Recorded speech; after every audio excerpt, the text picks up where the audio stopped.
Hello everyone and welcome back to my channel. So today I wanted to talk about something that I felt like I was really struggling with a lot myself recently, and then I kind of overcame it, I guess you could say, and then I found a couple solutions, and I thought that I would share it with you guys in case any of you are kind of having the same struggles.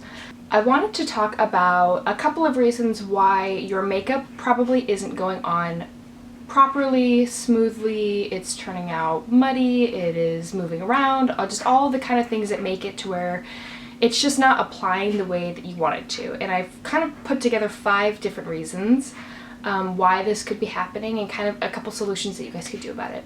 So just to jump right into it, reason number 1 is you're probably not priming or prepping your skin correctly.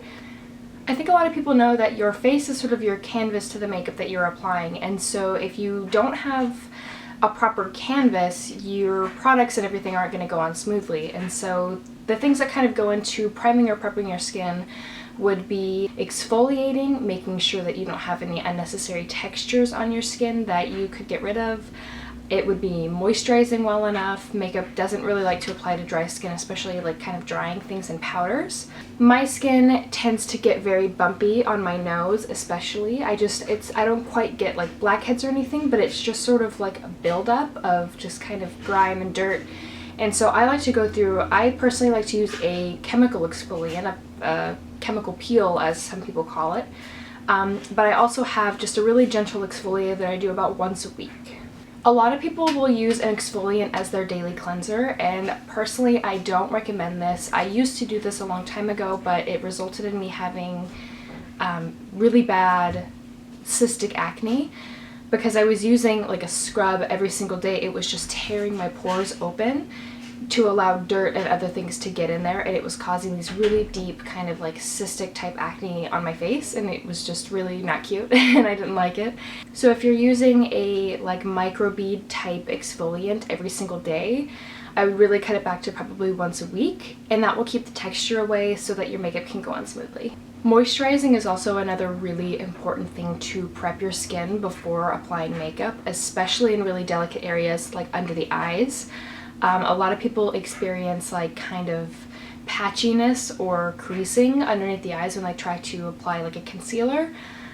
And that's mostly because the under eye is a very delicate kind of dry area, and when you try to apply like powders or something over really dry skin, it just doesn't absorb, it doesn't blend, it doesn't really do anything that you want it to do. So I would recommend getting like a nice night cream especially, and applying that to the under eye every single night before you go to bed. And also getting a kind of lighter eye cream, something that's not super heavy, to apply about 10 minutes before you apply your concealer, and to just let that sink into the skin. So reason number 2, while your makeup probably isn't going on correctly, is you're using too much product.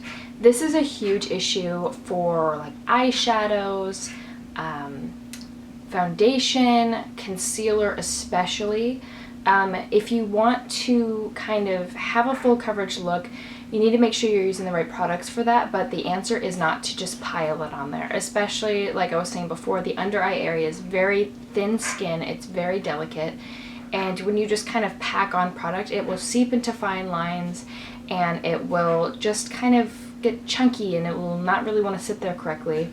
So if you find that this might be your problem, I would recommend just doing little bits of product at a time, blending them out really, really well, seeing how that reacts, a little bit more, see how that reacts if you think, but just kind of avoid piling a bunch on a brush and just packing it on there, because that's when things get messy and that's when things start to kind of get a little out of control. This is something that I used to do a lot, especially in the under eye and with eyeshadows. I would pack on so much product on my eyeshadow brush and try and blend it out, and it would just go everywhere. It would get so messy. I would have so much fallout, and it was just getting really out of control. So because of that, I learned to just get a little bit on there, kind of blend it out, and it's always better to build because it's easier to add on more if you need it than to take off. Reason number 3, which I think is a huge thing that a lot of people who especially are just getting into makeup aren't quite grasping, is that they're not understanding their skin type. Buying the right products for your skin type is huge, because it's really difficult when you watch YouTube videos and you don't really know the kind of skin that that person has, or the texture that they have, or the color, or the oiliness or dryness or whatever it may be. You don't know what that person kind of has to deal with their skin, and so if you try and go buy the same exact products and use the same techniques that they do, it might not work out. Because certain products don't work for everybody. Like, one product may work really, really well for me and my skin type, but it may not work for yours. So I would just say that you should really spend some time learning about what your skin needs. Learn what your skin likes. Does your skin respond better to thinner consistencies of foundations, or does it work well with a really thick, high coverage foundation? It kind of just depends on you, depends on your skin type, and also it's like technique and application. This is kind of a good segue into my fourth reason, which is you're not using the right tools. It sort of goes hand in hand with what I was saying about how certain products don't work the same for everybody. Certain techniques don't work the same for everybody as well.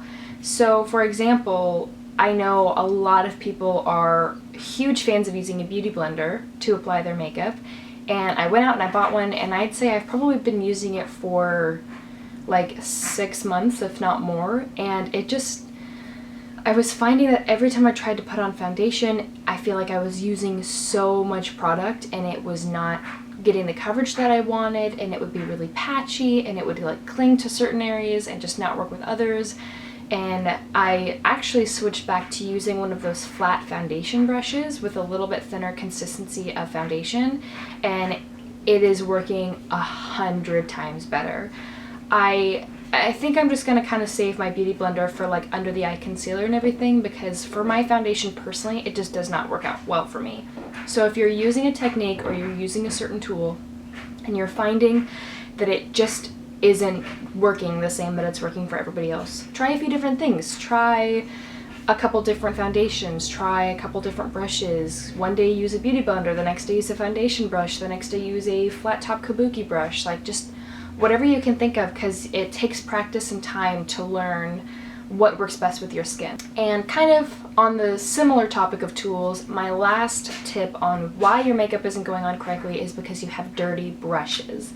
This is a huge thing that I myself have so much trouble with. Admittedly, I know it's bad. I never wash my brushes. I wash my brushes maybe once every couple of months, which really is just horrible. But I personally don't have huge trouble with acne, but this is something that can cause a lot of people to have like really bad acne, is because they're constantly putting on makeup, they're constantly picking up bacteria on their skin, and they let them fester in those brushes, and the bacteria grows, and then every time they put it on, it just grows more bacteria on their face, and it gets into pores, and it's a whole big thing. And despite the whole acne thing, it really just ensures that your makeup is going to go on smoothly, because it just makes sense. Like, when you have a ton of product all crammed into one brush and you try and use it, it's not gonna go on the way it's supposed to, because you have a ton of product stuck in your brush.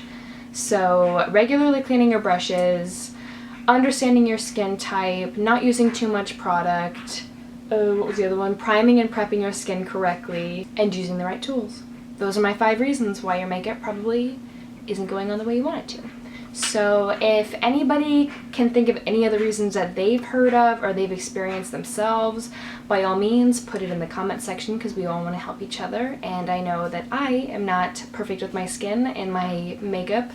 It continues to go on like a mess constantly, but with time and trial and error you learn, and it gets better. And really, if you're kind of starting to get into makeup and you're noticing that, like, why isn't this going on the way it's supposed to? Practice is another huge thing that is kind of getting thrown in there as a 6th tip, but it's just practice. Practice takes perfect. If you're really shitty at eyeshadow and you try and put it on, it's gonna look bad. But once you practice more, and the more looks you try and do, and the more practice you get, and the more you push yourself, you're gonna actually be able to see, like, oh my gosh, like, I'm rocking this eye, like, this wing liner is on fleek, like, oh my goodness. So just practice, keep your brushes clean, use the right tools, experiment with different techniques and products, and I'm sure you will start to see a huge difference in the way that your makeup applies. I know this video was a little bit all over the place. I'm probably gonna have a really hard time editing it because I was just talking a million miles an hour the whole time and I had a billion disturbances while I was trying to film this video. But thank you so much for watching, and I promise the ones in the future will be a little bit more organized. It means a lot that you guys take the time to watch these videos, and I'm really going to try and put out as much content as I can, and I'm really excited for my channel, and thanks for watching. Okay, bye!